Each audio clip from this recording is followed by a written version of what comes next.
Hello, I'm here in the Cloister Garth with these beautiful roses behind me. Hasn't it been lovely to see the sun in the last few days? It seems to make everyone look so much happier. I'm very fortunate in that I have a garden and I do love being out in it. But throughout lockdown, I've always been feeling for those who don't have a garden and remembered back to when I first lived in London.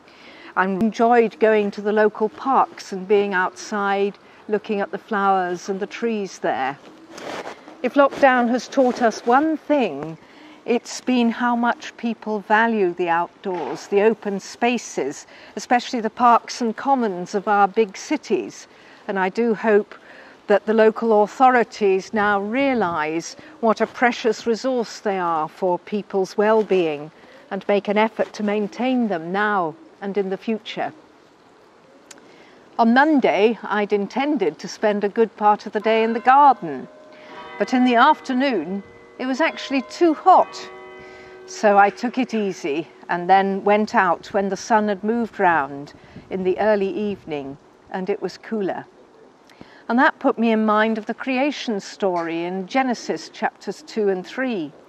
God has created the Garden of Eden and then created the man and all the creatures.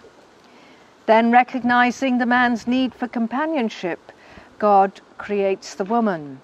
They are only named Adam and Eve after they've eaten the forbidden fruit of the tree of knowledge. After they've eaten the fruit, they're afraid of God. They heard the sound of the Lord God walking in the garden at the time of the evening breeze, and the man and his wife hid themselves from the presence of the Lord God among the trees of the garden. The implication is that God, walking with the woman and the man in the cool of the evening, walking and talking in the garden, was an everyday occurrence. When they'd eaten the fruit, it gave them knowledge, but it was knowledge that in retrospect they would much rather not have had.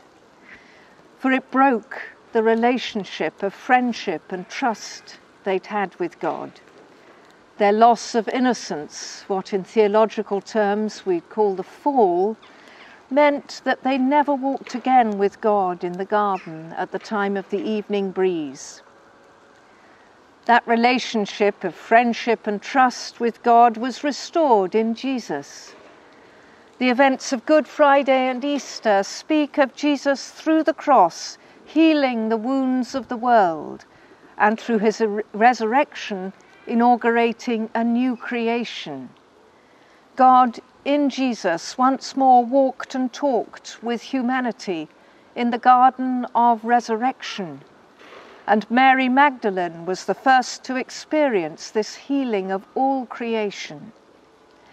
May we too experience the healing presence of God with us in our gardens and outdoor spaces.